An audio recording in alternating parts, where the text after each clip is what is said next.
Yeah, I always encourage folks to get involved. I know that sometimes the only reason we get involved is because something happened to us, um, which is still fine. I always tell people it's your voice, use it. How do you want to use it? What is your legacy? I go back to a conversation I had years ago, and somebody said, basically on the dash on your tombstone, that dash, it's just a dash. So at the end of the day, that's all you're left with. So for me, I feel like my little dash, I want to make sure it's meaningful and it's not just for me and it's for those that come after me. I would like for those that, the newer generations to have a place that they also feel supported and love in a home, especially if they call this place home, right? I want them to feel comfortable and empowered to speak up. Welcome to the Confident Mompreneur podcast, where you can find solid advice along with warm guidance on motherhood, business, relationships, health, wellness, and everything you need to help add to your confidence and zest for life. And with interesting guests from all around the world, you'll hear real and relatable stories with impact and nuggets of wisdom to help you or the mompreneur meet the challenges of life with clarity and success. Now let's welcome your mompreneur host, Kyrie.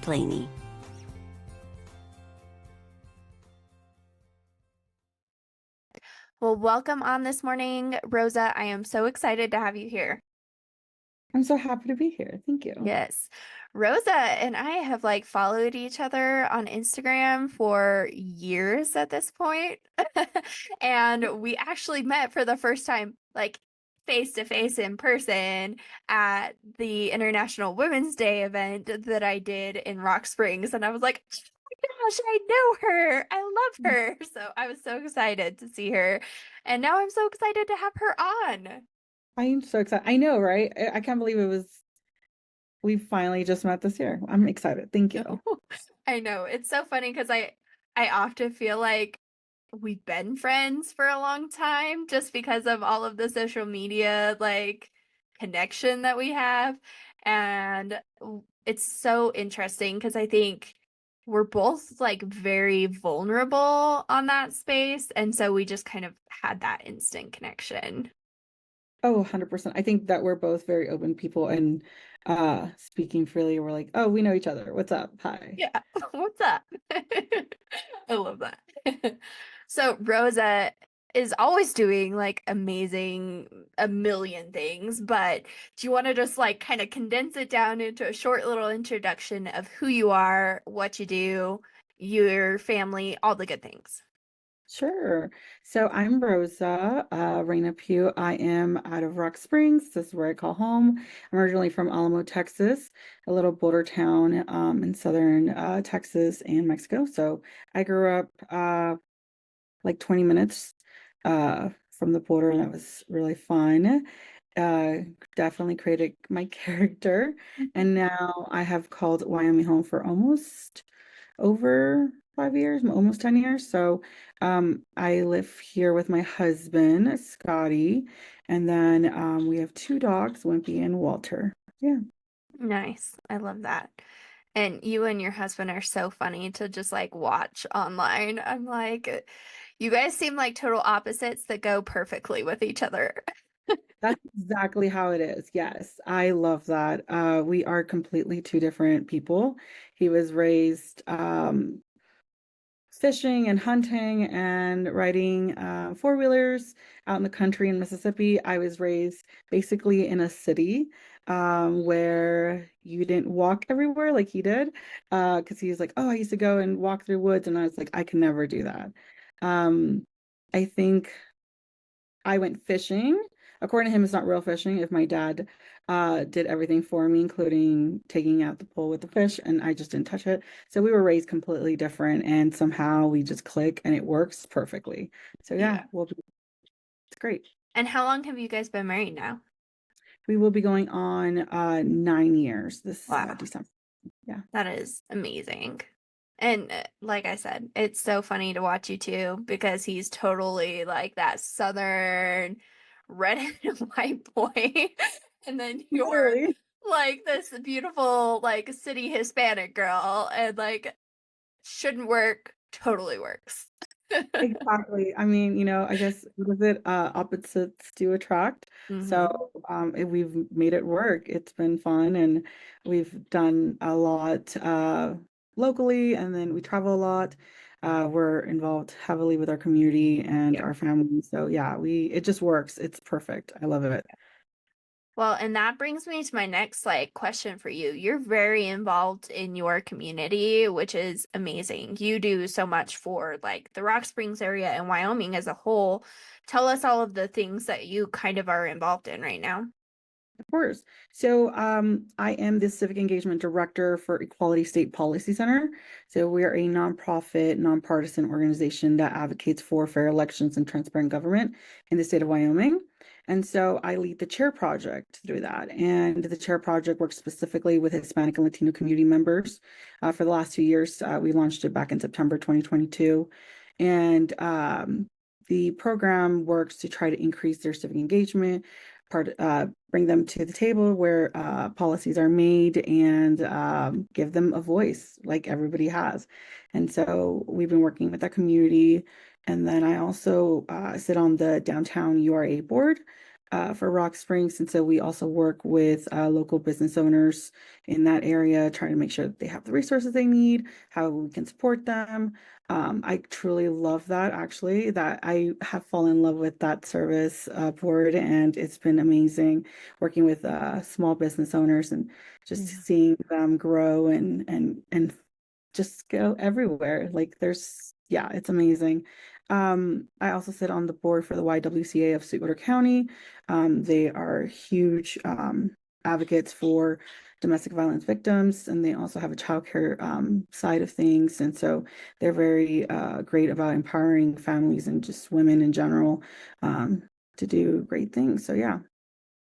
And Like I then said, she kind of does everything. I was going to say also, my husband and I own our photography company on the side that has truly been our baby, I could say. Mhm. Like, we've been doing great, really fun things. We've learned a lot. As every business goes, sometimes there's some ups and downs, but I think it's been great. Yeah. No, and I love your photos. They're so beautiful every single time. I love them. Um, and gosh, you're so like me. It's so funny. Like all the list of all of the things that you're doing all the time, and people are like, "How do you do it?"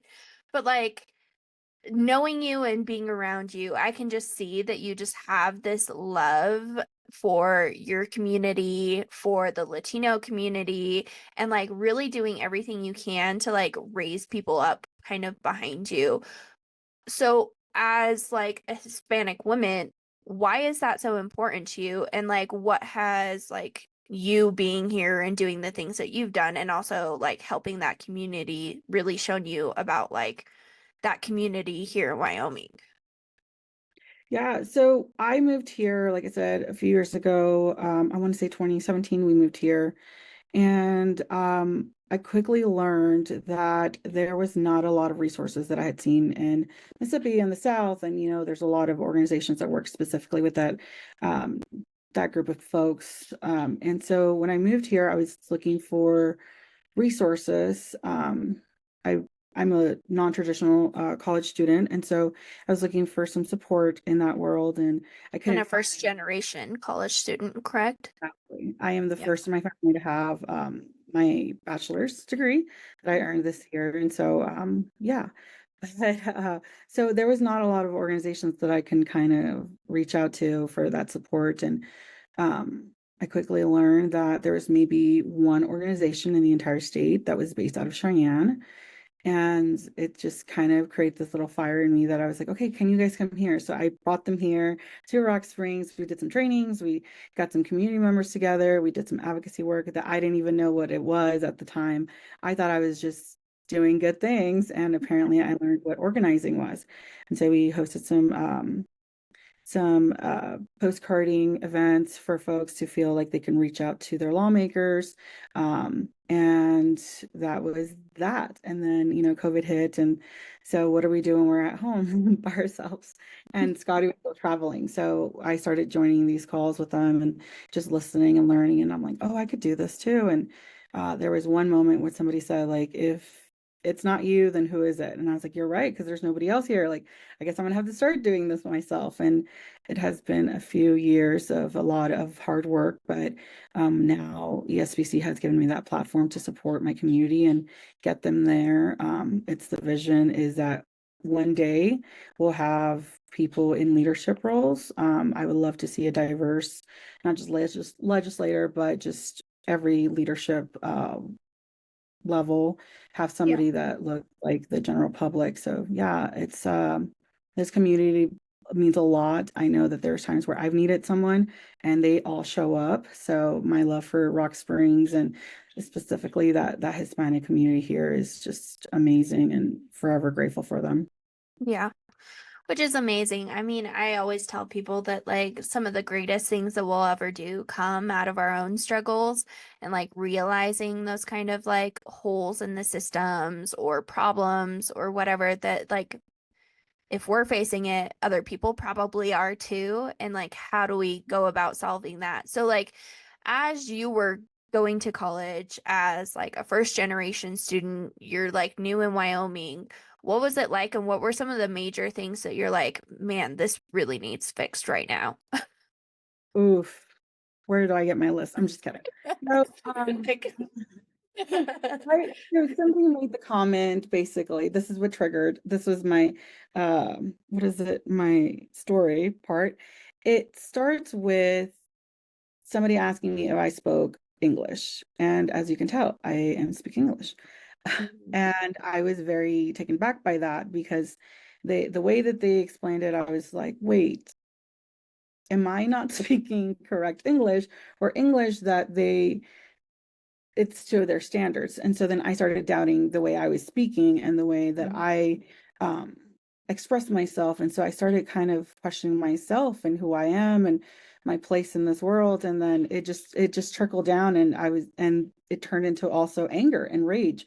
And what about those that do speak broken English? And, my mother, I love her, but sometimes, we have some inside jokes, my siblings and I, because she'll not pronounce something correctly, or we don't know if she's talking about chicken, like the food or the chair that you sit on. And so, growing up in those kind of families, yeah. when you hear somebody say, like, do you not understand English, or are you not speaking English, or it's just it takes away your upbringing, your values, like who you are as a person. And I said no. So I challenged it. And I challenged that and the whole structure of where they worked at. And now it has been now we're challenging everybody at this point. But yeah, it's just some comments that are made. Sometimes they're not the friendliest, where you originally are from, which is a great question, I think. But sometimes people are like, oh, when did you move here? Or my mom was asked, like, are you from Mexico? Like off the bat. And I was taken back because I was like, wait, do you ask that to every single person you've ever met? Or is it just because, because of what we look like, and my husband, same thing. Um, Sometimes we'll be out and they'll be like, hey, that Southern accent, or they'll be like, that accent's not from Wyoming. Where's it from? So yeah, it's just, sometimes people think that they're being nice and sometimes we're not. It just takes us back to fight or flight. So yeah. Yeah. Yeah, definitely. Well, and I met your mother and she's just like the cutest. I adored her when I met her. But I'm sure there are like certain things that are like really triggering for you growing up in a household that was like, English as a second language household. And just like, especially like being a first generation college student, that's like a huge accomplishment, especially coming from a household where English is not the first language. Like, and I think that a lot of people just kind of are unaware of things that they say that could come across as like demeaning or rude. What do you wish that people would say instead of some of those things? Yeah, and that's the thing. Like we don't know what we don't know. And so Yeah.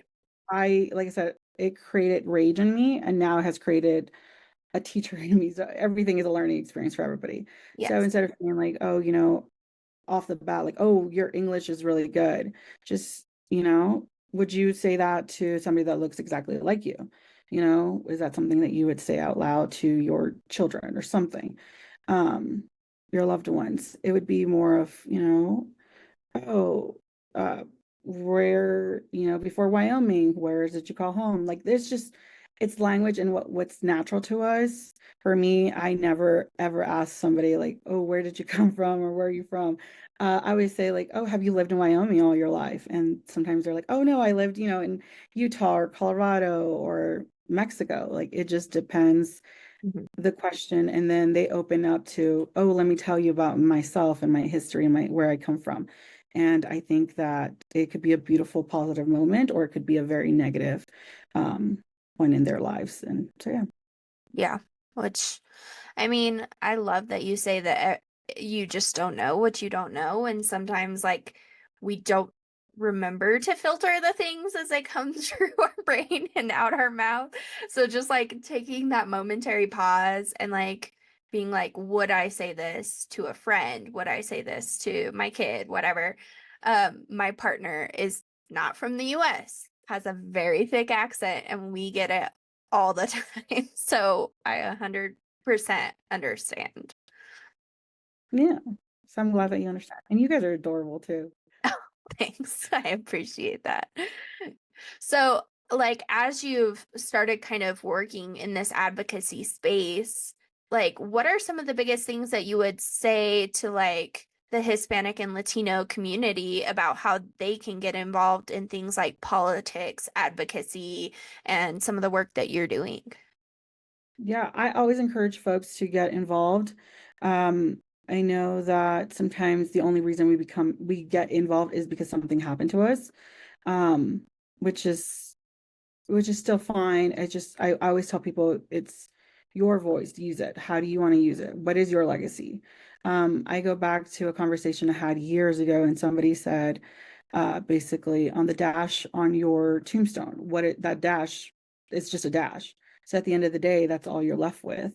So for me, I feel like my little dash, I want to make sure it's meaningful and it's not just for me, and it's for those that come before me, like, or after me. They come after me. I would like for those that, the newer generations to have a place that they also feel supported and love in a home, especially if they call this place home, right? I Mhm. want them to feel comfortable and empowered to speak up when there is comments made, or, educate folks. And I tell people all the time, most of our events are surrounded by food, because around the table, where there's food, there's some really good conversations.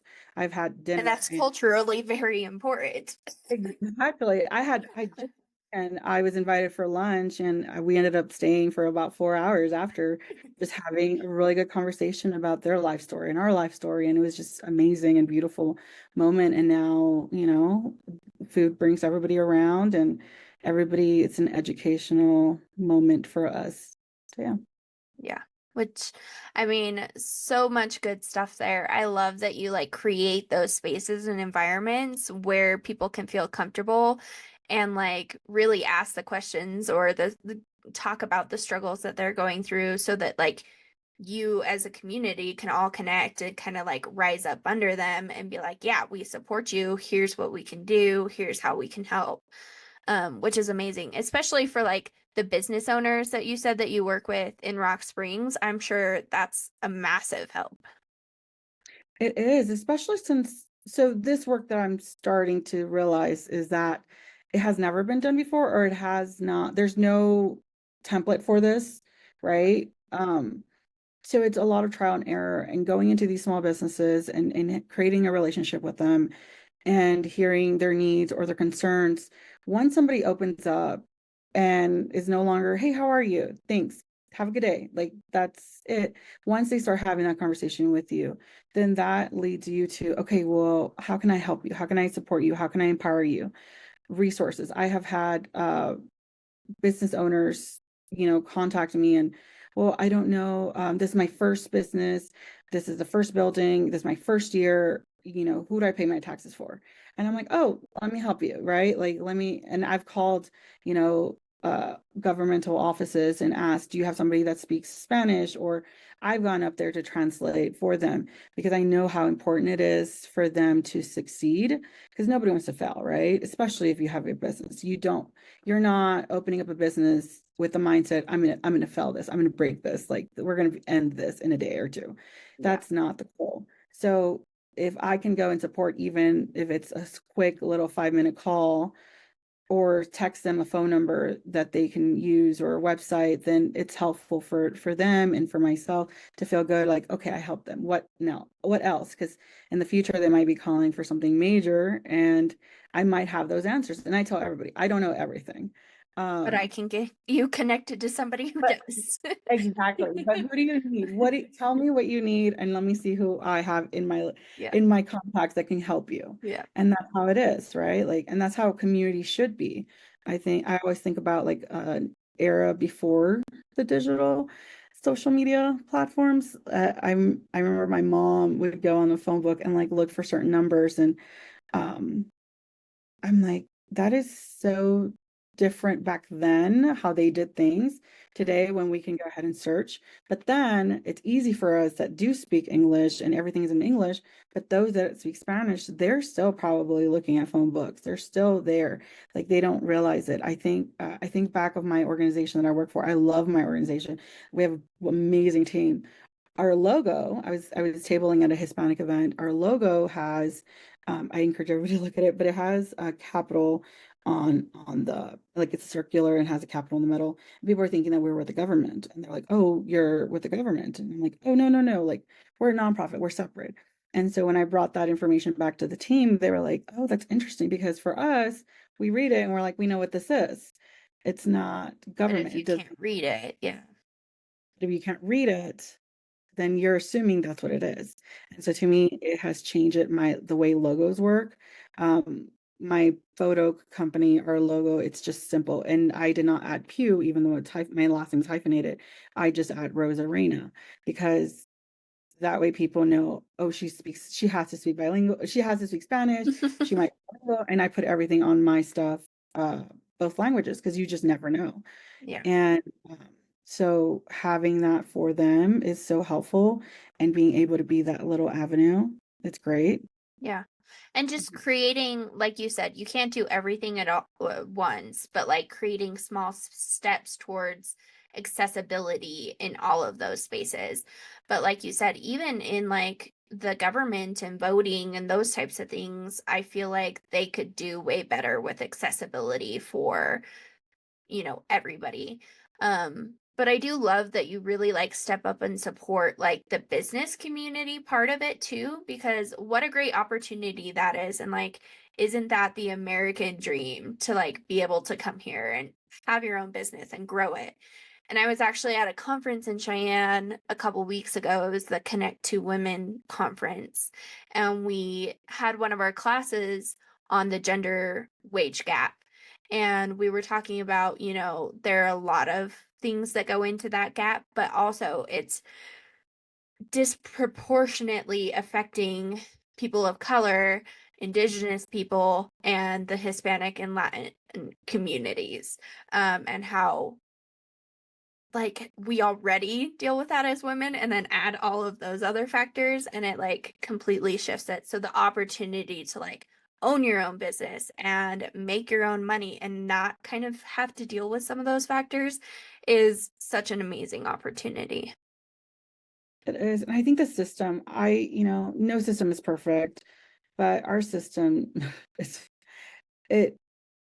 So whenever I was creating my business, I think that was a little challenging for myself, trying to figure out what information I needed, what insurance I needed, taxes. Oh, and so figuring everything out was really hard for me as an English speaker, as somebody who was attending college, somebody who, has had to read more than one chapter at once, but it was hard for me. And so I can only imagine what it was like for somebody else that struggled with that. And to be honest, like even my husband, so my husband was raised, like I said, in Mississippi. Unfortunately, his reading skills are not as they're not like mine. There you go. That's plain simple. So Yeah. a lot of times we're out in public and I will read to him the things on a menu or subtitles at a movie theater. Like I will whisper it to him because even for him, the structure isn't there. So when he went and voted for the first time 4 years ago, I was not sure if I was able to go with him. And so I asked and waiting for them to tell me, no, you can't go with him to the voting booth. And I asked and they said, yeah. I said, okay. And I told him why. I was like, I have to read to him like the names and the positions. And so I did that. And so this time around, this election year, what I did was my mom and my sister, they helped and called, our county clerks and the system and them and asked them, is it ADA like accessible? Can people, if they're, wheelchair bound, can they still make it to their voting booth? What do they need? What if they cannot see? What if they cannot read? Like all of this, like, and every question, and they all answered it. And basically it was, yeah, we can help with that. But it was not on their website. It was not public information. We had to call. And the reason why was because it was not there. And so I'm like, what if somebody is wheelchair bound? You know, what if somebody cannot, drive there? What if they can't see? My sister has epilepsy. She doesn't drive. And so, but she's an eligible voter. How is she going to go and cast her vote? And so trying to figure out what the systems have in place for folks like that would be nice to see them in big bold letters for people like me that I don't have time to go and research 27 pages. I want something, where it's simple, it's there. Awesome, great. Let's go. Let's move on. Yeah. Well, and if they have to call in to get the information and they don't speak English, how often is there not a translator or a person who speaks Spanish available? Because I know you and I were talking and you were having to travel across the state to translate for people. Oh, it's so not a common thing. There is different where you think you would have a translator, there's just not. Some of the hospitals do, some of the clinics will call a 1-800 number. It just depends on what they have available. And so we're starting to see, with my work, I'm starting to see that folks that are bilingual and have, they're able to speak both languages, you don't see them in those offices. They're not all the time because they don't feel like they can apply for that job, or they feel like, they're going to pick their people already. And I'm like, no, go ahead and apply. I sat with somebody whose parents never used a resume, right? The work that they did never really needed a resume. And so they were about to graduate high school, and they were applying for college, and they were also applying for a job. And they were like, I can Google how to make a resume, but I don't have none of that. So how do I create a resume with me and my skills and my experience in it? So we sat there and we started like working with, well, what did you do? Like, okay, you can add that. And they're like, but I only volunteer. I didn't get paid. I'm like, it's okay. You put on there. And so we sat there for a few hours, and it was just for them to be able to create this resume. For us, and especially other folks, like it's really easy. Like, I have had friends where they're like, oh, my parents helped me with that. Why can't their parents help? And, my parents didn't help me create a resume. My parents didn't help me register to vote. My parents didn't help me fill out the FAFSA form to go to college. My parents didn't help me create a business loan or a business, plan. They didn't help me with a tax ID number. So all of that information I had to create, I had to research it and put time and energy into it, which I always think of those that have, small children or have folks that they're taking care of. How do we create stuff for them to also feel like they can do it? Because I have, my sister, when she had her baby, she's like, I can't do that. She's like, I can't go down there because I have a newborn and I have a toddler and I have another. So we have to keep in mind that accessibility is for everybody, like what accessibility means, and it is for everybody's job. Even if it's a small little, let me translate for 5 seconds. Yeah. Well, and it's good for especially us as small business owners to recognize, maybe some of the gaps that we have in our businesses, where we could create more accessibility. Whatever that looks like for us doesn't mean that you need to like go out and hire a specific translator, but maybe when you're looking at hiring a new employee, you do think about that as an additional skill that you might like your new hire to have so that that can be accessible. So it's really good to just kind of like think through some of those small things and small changes that we can make to make it better for everybody. Yeah, and I would like to, there's some data that I just learned about. It was like 2.7 trillion dollars is what the Latinos have as their buying power. And so that's a good chunk of money. And just remembering that you have that. I heard somebody locally who was saying that I had just gotten a new vehicle and I was looking for insurance. I was like, I don't know if I like my insurance. Like, I want to find somebody local. And they said, oh, you need to go here. And I said, oh, is that where you go? And they're like, that's where everybody goes. The girl speaks Spanish. And I said, oh, okay, thank you. And just the fact that they're like the person speaks Spanish. So when I walked in, the front desk person spoke Spanish and they were bilingual.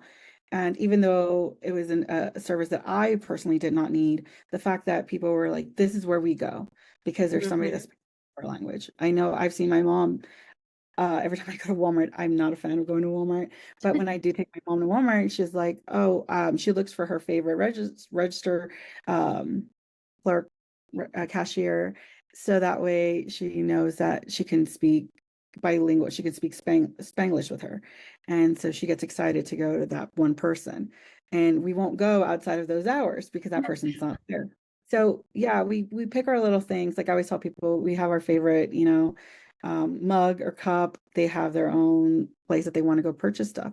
I had somebody who needed party supplies, and they're like, "Who do you know that sells that here?" And I'm like, "Oh, this person." And they went in, and then they called, and they said they couldn't understand what I needed. Can you go with me, or can you give me somebody else? Or and then they just gave up basically and said, "I'll just order from Amazon." And I was like, "No, order locally." And Yeah. so having that in mind is key and helpful for all. Yeah, definitely. I think that's such a good like story and example of like how those little things can impact a lot. Like you said, there's so much buying power there that is being kind of dismissed, I think, by a lot of businesses that we should look into more. I love that you brought up like that you're doing all of these things and recognizing all of these problems because you had it as like you were going through everything. But now like you guys have your photography business that you also run. What has that been like being able to like say heck yeah, I have my bachelor's degree as a first generation student, but yeah, I also own my own business. Yeah, it's been fun. Like I said, it's a humbling and experience for sure. Yeah. Um, I think my husband and I think we're finally out of that weird, are we even going to make, are we going to be good this year? But we actually, I think we're probably the only bilingual company in this part of the state. Hmm. I know that when I first started, I was struggling, as every photographer knows, this is a very saturated market. And so it's very hard to get my name out there because there was 1,000 other really good ones that Yeah. had been there for years. And so what I You're like, learned how do I distinguish myself? exactly like how do I place myself? How do I market myself? And so what I did was I went to Spanish snack shops and restaurants, Mexican restaurants. Up an ad. I gave them my business card and that was that. And on my business card, it said on there, like just my company. I realized that nobody was calling, nobody was texting, nothing. So then my second round, I was like, I'm gonna redo my business cards, and I redid them. And this time I added that I spoke Spanish and English. So I put my information, I put both languages on there, and then a QR code. So that's when I realized quickly, like, oh, what did I do? So we became really busy and we did a lot of quinceañeras, a lot of weddings. We did a lot of which was great. Like it was amazing. And then it was to the point where I can no longer have two quinceañeras in a weekend. I can no longer do, 5 sessions a week. Like it was just too much. And I started looking for others that can speak that language. And that's why I say I think I'm the only one, because I've been asking others and like, do you have somebody that can speak both languages on your team? Because folks, we like to party. I'm sorry, and we like our photos. And so Hmm. um, having that, and it was helpful for me and my husband to realize, oh crap, like we need to get another person to help us. And so we had somebody else come in and help with our answering our, inquiries and stuff like that. And but it was a really good time to learn what failed the first year, and then what was good in going into our second year. And then it was to the point that I had to close my books down and be like, okay, we're not taking any more. I think I just got an inquiry for a 2026 wedding, and I'm like, I don't even know what I'm doing next week. Like, what? Okay. So we are getting inquiries from both, and it's been amazing. And we've been working with some really great, fun folks. Um, we just came back from Jackson Hole. I have to finish Oh, those, yeah. but I saw a couple of those and they look great. yeah, so I'm excited, but we're happy with our business. We've also done the design part added to it. We learned that those business owners that we worked with and just people in general um, were unsure how to create little posts with it, like especially for a business. So we kind of started doing that design piece for them. Mm. And then also, I will actually be teaching a class on how to use some marketing tools for that community. And it's going to be a bilingual class. So I'll speak English and Spanish. I like to interchange both languages. So it will be one of those classes. So folks can come in and ask questions and come with their ideas, because a lot of folks have some really amazing ideas. They just don't know how to get there. Yeah, So we'll be doing that locally. Yeah. that's super cool. I love that you guys are doing. And that totally wraps into what we were saying before of there being a completely untapped market there that you just wide open. Wide open. I just found I got so I, get some alerts sometimes here and there, and I saw that there was a new social media marketing company locally, and I was like, yes. And I go and I check, and I'm like, because I can send you people, like I can send you folks. You want to design? Here you go. And I checked, and I was like, well, never mind. They don't speak Spanish.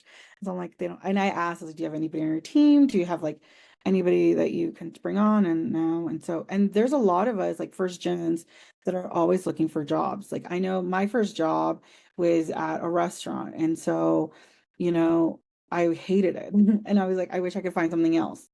And but some of the times people don't want to take that chance on folks that might not have a huge lengthy career. And like I said, I just got my bachelor's.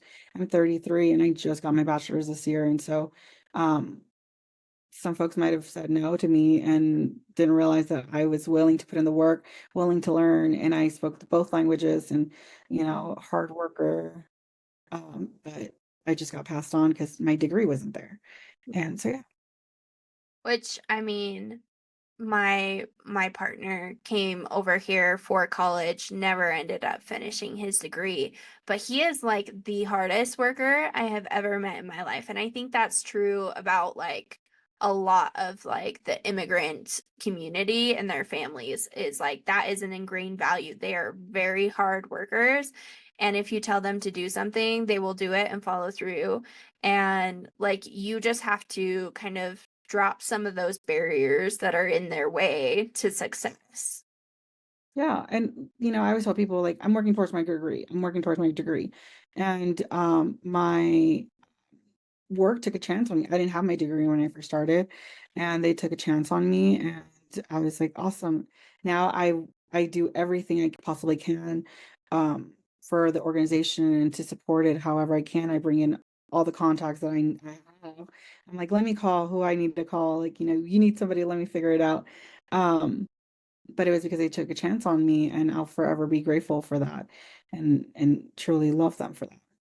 Yeah, which is amazing. And obviously, it's paid them back because you've done a great like job at everything that you're doing, but like especially like the chair project that we talked about has been super cool. And like you said, it's really pretty innovative for the Wyoming state as a whole. So like amazing. As we're wrapping up here, what else do you want people to know about what you're doing, how they can help, all of the things? Yeah, of course. So I always tell folks that the way they can help is money. They can also always donate to a nonprofit. Yeah.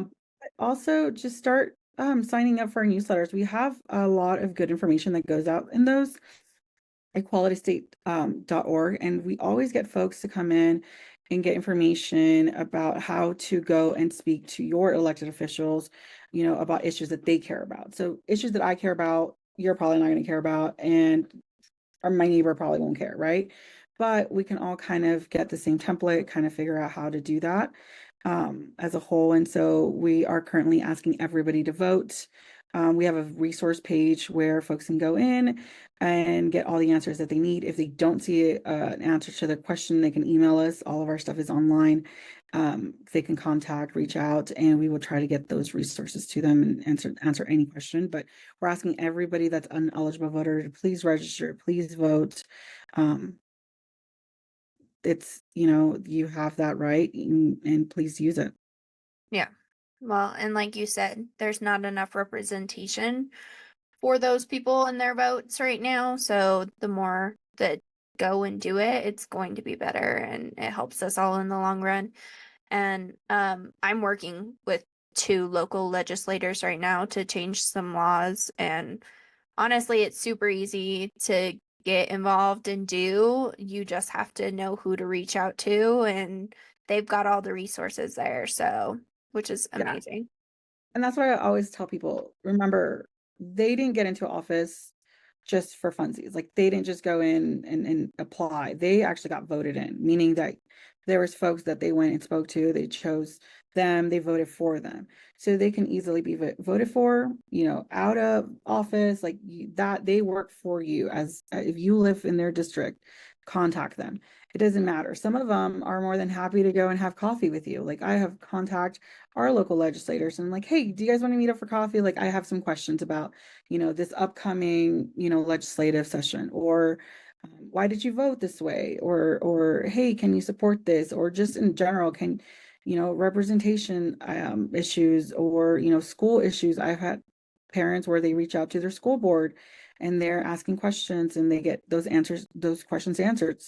And so people need to remember that they are also people, and they're approachable. And Yeah. I'm glad that you're working with some folks in your local area. Yeah, we have some really cool elected officials that now their contact information is on the WyoLedge website. So their cell phone, their mailing address, or emails. Yeah. Yep. It's really easy to do, and they're people too, and they work for us. So go and talk to them and do all the things. Where can we find you personally and all of the things that you got going on? So for me personally, are you looking for? You can do your photo Instagram, your personal Instagram if you want to, whatever you feel comfortable with. Okay. So, yeah, folks can find me at Rosa Reyna Photography on Instagram and Facebook, and then they can also find me on equalitystate.org. All my contact information is on there as well. Awesome. Thank you so much for coming on, Rosa. I just adore you, and I'm so glad we got to chat again. I know, this was fun. Thank you. You're welcome. Thank you for joining us today on the Mompreneur podcast. And if you like this episode as much as we did, give us a follow so we can invite you back every Wednesday. And of course, share it on all your socials. Being a confident mompreneur means uncovering your strengths and struggles so you can dive in and learn how your next steps could be your greatest.